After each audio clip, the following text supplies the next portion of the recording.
ficaram impactados, com medo, porque vocês cobravam todo mundo e agora vocês se sentiram na posição de ser cobrado. Enquanto isso, um bando de retardado, de verde e amarelo, defendendo as coisas mais absurdas do mundo, não tem vergonha de fazer a defesa do projeto de poder deles. E é isso que eu quero falar. Eu tô vendo um monte de rapazes, um monte de moças, gente do Brasil inteiro que veio até aqui. Pessoas normais, comuns, que querem, eu quero só viver a minha vida normal. Você não vai viver vida normal nenhuma. Ou você deixa de ser esta pessoa e se torna parte de um exército, cujo único objetivo é chegar no poder, ou acabou. É sobre mudar a nossa linha ideológica e é sobre se ver como um projeto de poder. Isso é uma verdade. Pega esse bando de Rodrigo Constantino. Quando eles criticam a gente, falam, o MBL é um projeto de poder. Quer saber? Sou um sim. Foda-se. Eu quero o Kim no poder. Eu quero o Arthur no poder. Ou o MBL se torna um projeto de poder, ou o MBL fecha. E eu quero firmar esse pacto com vocês hoje, e é pra isso que eu quero abrir esse painel. Ou é um projeto de poder, e vocês vão com a gente pra trincheira pra ganhar, ou esquece.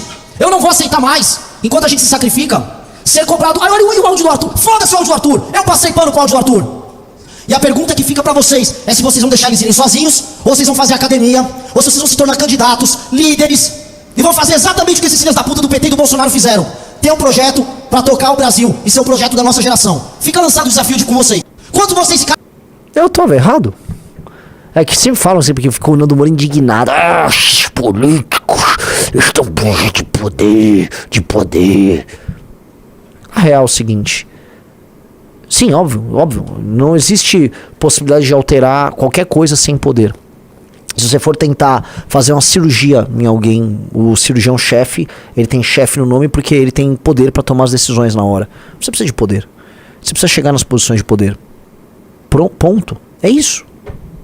E a gente tinha medo de falar isso porque a gente se construiu no processo de impeachment da Dilma dentro da lógica de que nós éramos fiscais do poder. Estamos aqui para fiscalizar o poder. Não, nós estamos aqui para ser o poder.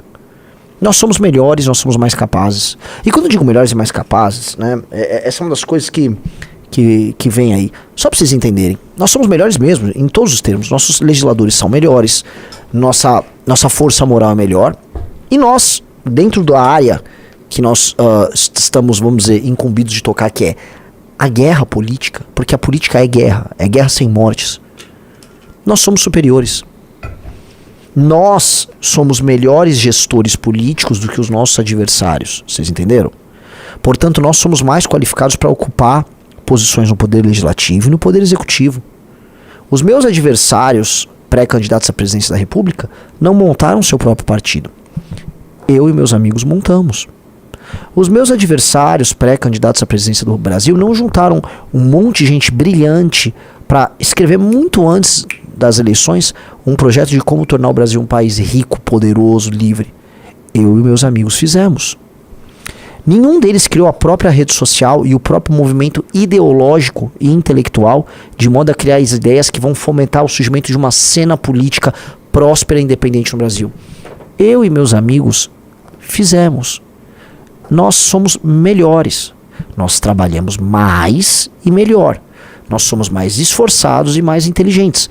Portanto, quando nós ocuparmos as posições de poder, que nós vamos ocupar, nós faremos melhor do que os outros. Nós somos mais corajosos, mais capazes, mais inteligentes e mais esforçados. É isso. Nenhum dos concorrentes pré-candidatos à presidência em 26 tem o que nós temos. Fez o que nós fizemos.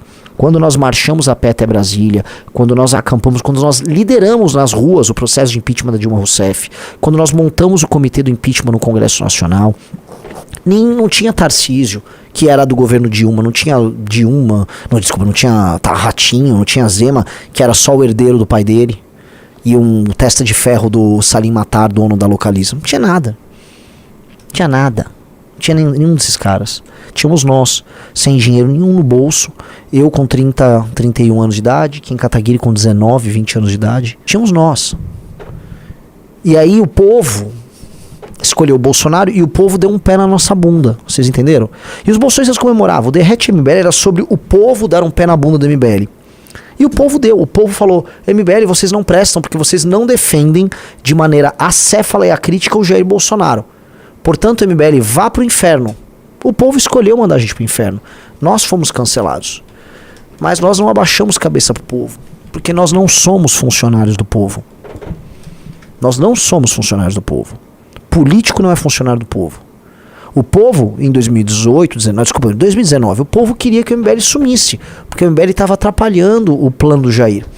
O MBL falou, ora, povo, você está errado. Nós não vamos desaparecer, nós vamos convencer vocês que vocês estiveram errados, e nós temos a nossa posição está certa. E nós estávamos certos, e o povo estava errado. O mesmo povo elegeu depois o Lula. O povo joga tigrinho. Grande parte do povo acha que a operação militar na favela é errado. O povo tem que ser liderado e liberado. Liderado, todos precisam de liderança. E todos precisam de libertação.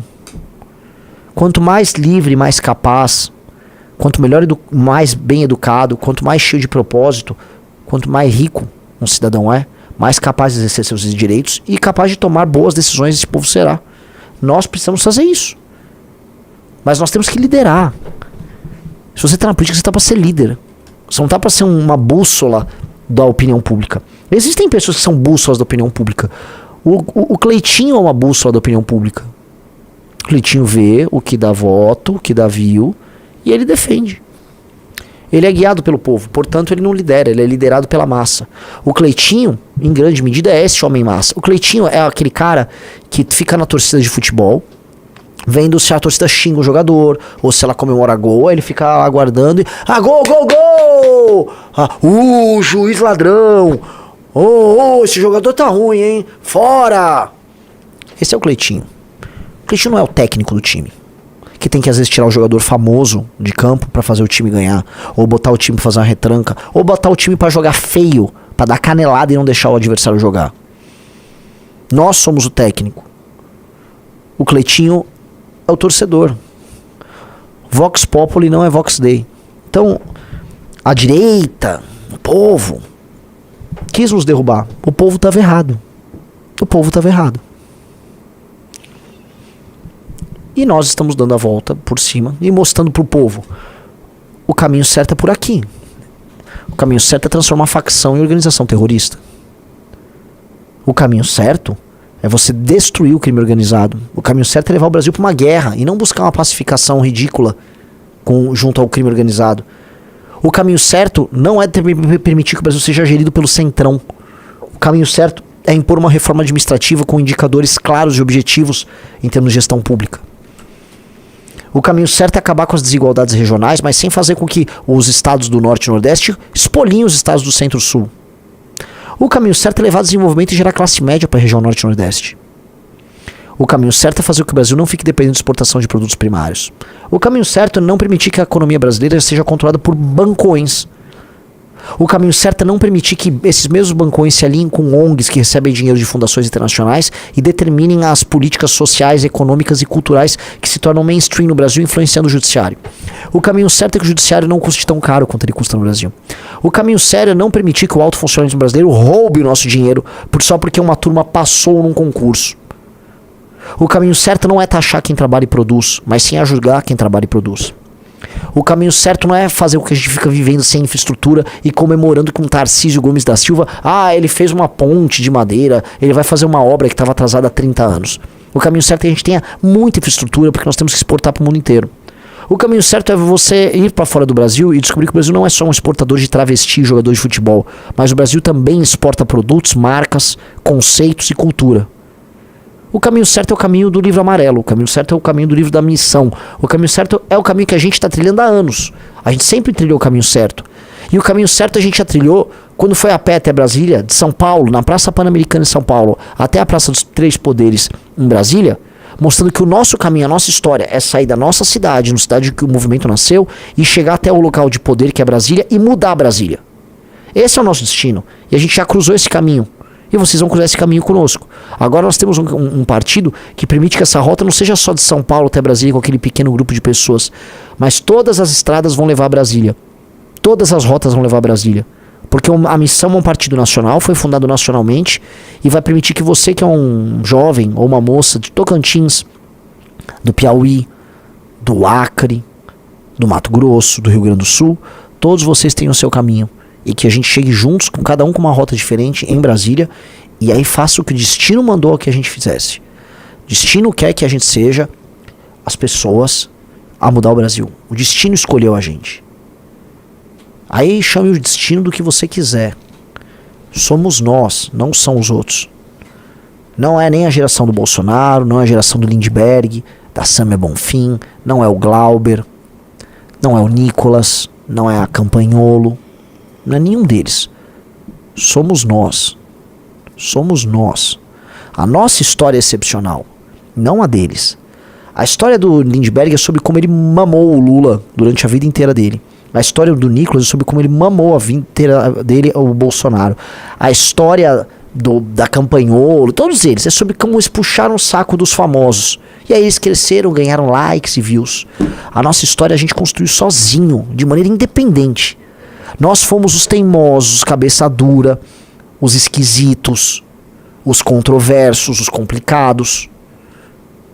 Nós fomos chamados de oportunistas, malandros, espertos, simplesmente porque a gente não queria fazer o que os oportunistas, malandros e espertos faziam.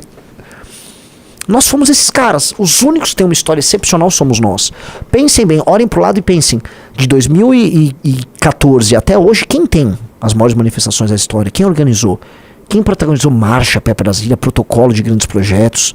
Quem organizou as manifestações e depois colocou os melhores parlamentares? Quem peitou os 2 maiores projetos de poder do Brasil sem nunca baixar a cabeça? Quem criou as tendências, os temas, a forma de fazer? Não foram os nossos concorrentes. Fomos nós. E então o destino está conosco. Isso eu tenho certeza. O Kim uma vez virou pra mim: Renan, você é um cara meio messiânico. Eu sei de você ter... Sim, eu sou. Eu sou meio Antônio Conselheiro nesse ponto. Porque eu tenho essa visão. E eu sei que quando a gente chegar lá no poder, a história vai começar a ser escrita. A história vai começar a ser escrita. Como se tivesse um escritor da história, né, uma pessoa que está olhando acima de nós. Se nós chegamos ao poder, ele vai pegar o caderno e falou: começou. E vamos escrever a história. E vamos tornar o Brasil um lugar... Vai tornar o Brasil um lugar que a gente imagina. E a melhor coisa é, nós sabemos como executar e nós sabemos como imaginar. Os nossos concorrentes sequer sabem imaginar. Eles nem sabem onde eles querem chegar. Os nossos concorrentes, eles trabalham para banqueiro. Os nossos concorrentes trabalham para agentes vagabundos dos mais diversos. Os nossos concorrentes trabalham para o centrão. Os nossos concorrentes nem sabem o que eles querem. Quando eles imaginam poder, eles imaginam uma cadeira, uma sala, um gabinete. E o dinheiro que corre e eventualmente tocar a polêmica do momento aqui e ali. A gente está pensando como tornar o Brasil uma potência não só na América Latina, mas para todos os países de língua lusófona, para que o Brasil possa negociar em bloco com os Estados Unidos, com a China, com quem for, de cabeça erguida, e ser um dos países a exercer soft power de maneira mais intensa no tal do sul global. Como nós vamos fazer isso? Como o nosso horizonte lá na frente, estamos pensando exatamente nisso.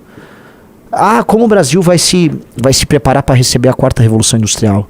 Como o Brasil vai gerar aumento de valor agregado na cadeia produtiva dele? Como o Brasil vai ser um celeiro de marcas? Como o Brasil vai ser um celeiro de produtos de biotecnologia? Que Brasil é esse? Só a gente está pensando nesse Brasil. É a missão. E a missão é inevitável, tá? Se você gostou do vídeo, se inscreva. Se você gostou do vídeo, se inscreva.